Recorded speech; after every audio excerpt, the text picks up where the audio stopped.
Listen to me speaking now. Don't let people put labels on you. Don't let them brand you. Because you see, the brand stays with you, the image stays with you. The way you've been characterized, the way you've been stereotyped, and you didn't fight back, you didn't challenge that opponent, that social performance transgression. He transgressed on your personal property, the most personal property, your image. And he put you in a brand, he put a brand on you, he stereotyped you that lives a life of its own. And if you don't put a stop to it at the right time when the evidence is there, when a happening occurred, it will live a life of its own. It'll come back to haunt and it'll become reinforced. It'll become an engram buried deep within your behavior, your posture, your thinking, everything. It's a important part, a behavioral part, in my opinion, of how cultural or social hypnosis is perpetrated empirically. Your image is the most important thing you have. When it's taken from you, when it's challenged, when an opponent, when somebody puts a brand on that image and tells you who you are, defines you, characterizes you, bags you, however you want to look at it, and you didn't correct it. You didn't correct it when the potential to correct it was there, the evidence was there. You didn't jump on it when it happened. Maybe you felt guilty. Maybe you let inferiority feelings set you up for the stereotype, for the characterization, for the image assault. Trump understands this when he brands a man. He calls him little. Now, I'm a short man. He finds ways to sneak a brand in. He finds ways to attack the image. Once you got a man's image, once you attack that image, you got him. Because if you do it correctly at the right time and that victim does not fight back and set a correction to it, assert himself physically, verbal judo, however he has to do it, whatever it takes, I don't care what it is, there should be no excuse. And if you're a small man, if you're intimidated because you're weak, if you're a short, small man like me, I'm 5'3.5", I'm an old man, I've got a big face, big features, big gross features, and a big belly. So I look horrible, I look ridiculous, I can be labeled a dwarf, a troll, or a gnome. But if I let that stand, if I let some bum put me in pillory and label me and flog me, and I willingly campaigned for it by my behavior, by my posture, by my agreeable attitude, I'm okay. You're okay. You have a good day, I have a good day. Let's not make waves. Bullshit.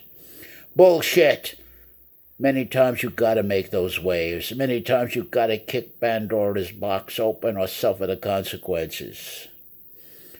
You're not a child anymore. This is not Alice in Wonderland. Delusions of grandeur, fantasies, entitlement expectations, running campaigns of getting even because you're jealous, because you're comparing yourself to what he has. You can't take it away from cool guy and put it onto yourself. It doesn't change one iota your situation. It's not going to make you any more effective approaching any woman. I said any woman. They see you, they sense you, they smell you, they hear you. They know more about you in 5 minutes than you know about yourself. You don't realize how much you reveal by your voice print, by your behavior, by your posture, by your attitude, which is behavior on display, which is your countenance. This, your face, the whole face construct, your body, your posture, your use of proximus, your fears, your hesitations, your paralysis to act. In 5 minutes, you know all about you. Run and hide, but there's no hiding place. All you can do is come into the arena, have the experience, report back what went wrong, try to get rid of the phoniness, ask yourself the right questions, and go on. But you have to begin, if you're a ridiculous-looking man like me, and say, I could never have this. I could never have this particular woman. I could never have it. The tall, blonde, muscular, sexually exciting. I could never have this. I could never get the hot genital strivings directly gratified on a sense of urgency. I've got to go around it. I've got to be a gentleman. I've got to follow protocol. The only chance I have to survive, the only chance I have to approach the situation is via protocol. And of course, the Me Too protocol destroys me. But I got to be a gentleman. Everything has to be done by the books. Everything by permission. And when I say permission, I mean permission. And when I say permission, I mean permission. I'm sorry to say it to you machismo individuals out there. It's as a supplicant, a beggar. Is it okay to continue? Are you comfortable with this? May I continue? Am I still viable in your social presence? And so on and so forth is what I'm talking about. What else can I tell you? You're in a bad position. The first thing you have to do is to admit it. I'm in a bad position. You got to take stock. You got to present the problem in a very dynamic, self-revel. You do it to yourself. You call it on yourself. If he calls it on you, you're out of. He's in control and you're not in control. You have to be prepared for the right fight, but you don't know the right fight until you know what the facts are. Until you have the ability to listen to yourself, to observe yourself as you're acting.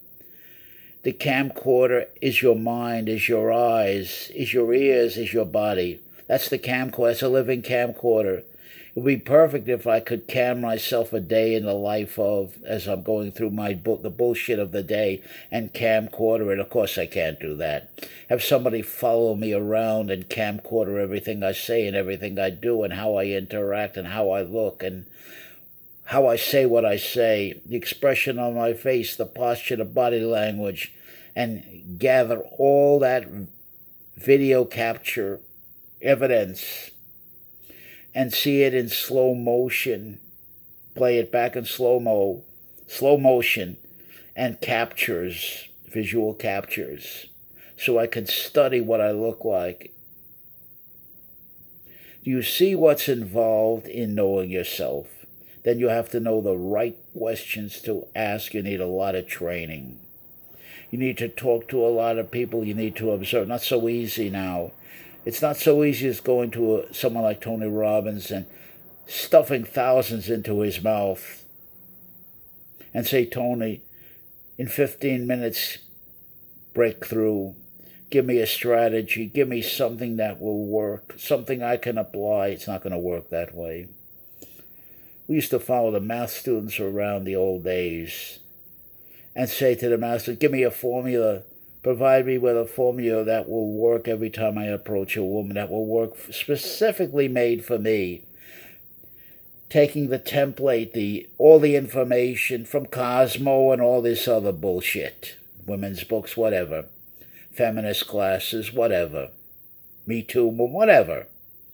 Other people's experiences, other people's feedback, other people's complaints, locker room stories, etc. And from all of that, I say to the math student, make me a formula that will fit me. Take all that information that we have, that practical information, all that experience, which we have, female psychology, female sociology, put it into a formula that I can apply to my case that will get me good results every time. It's durable, reproducible. Can you do that? And if he says he can, he's full of shit. He's lying. When you understand in depth what knowing yourself is all about. It's not an abstract concept. It's knowing yourself in average everydayness, in the arena, in confrontation and encounter, and pushback, hard pushback in the arena, particularly with something to lose. Unrehearsed surprises, just like a prize fight in the ring. When you step into that ring, when all the glory, all the glamour, and all the lights and all that other screaming and yelling of the crowd, it's all over when you're facing your opponent in the opposite corner. Then you find out. Then you have to prove it. And you have to be willing to have trained, if you train to expose all your vulnerabilities, and you also were smart enough to train to take a beating, to see how you react when you take a beating, how you cover, how you protect yourself, how you come back from that. That's part of the training. You've got to know, you've got to focus on, you've got to identify every ounce of fear. F-E-A-R. That's terror objectively identified in behavior. I'm not talking about anxiety. Squeeze every ounce of fear out, and then have professional evaluations, camming, prove it. Then you have to prove you have successfully challenged the fear. Then when you get in the square jungle, you'll find out things that you never anticipated. Then you're going to have to get up and you're going to have to create. You're going to have to become the phoenix rising from the funeral of your fire, from the fire, from the ashes of your funeral, spreading midnight wings over the empty desert, looking for a comeback. If you're knocked down, how are you going to get up and fight back and protect yourself? 2 more minutes left in the round, you got hurt. You got disoriented, you got confused, something went wrong with the plans, something you didn't expect, you didn't prepare for. Now you have to improvise. Now you have to call on what's inside your mind and your body. You trained for it. You did or you didn't. And you're supposed to have the experience to back it up, all the prerequisites. Unless you've been overmatched, this can happen. You reached out to something, a fight you couldn't possibly win. You took a fool's chance to take a terrible loss, a terrible setback. Now you got to win your confidence back. If you had been smart in the very beginning, you wouldn't have had to put your confidence on the line that you worked so hard to inculcate. Now let's ask the right questions. Let's have the right discussions. Let's have the right attitude in those discussions. That's what I'm talking about.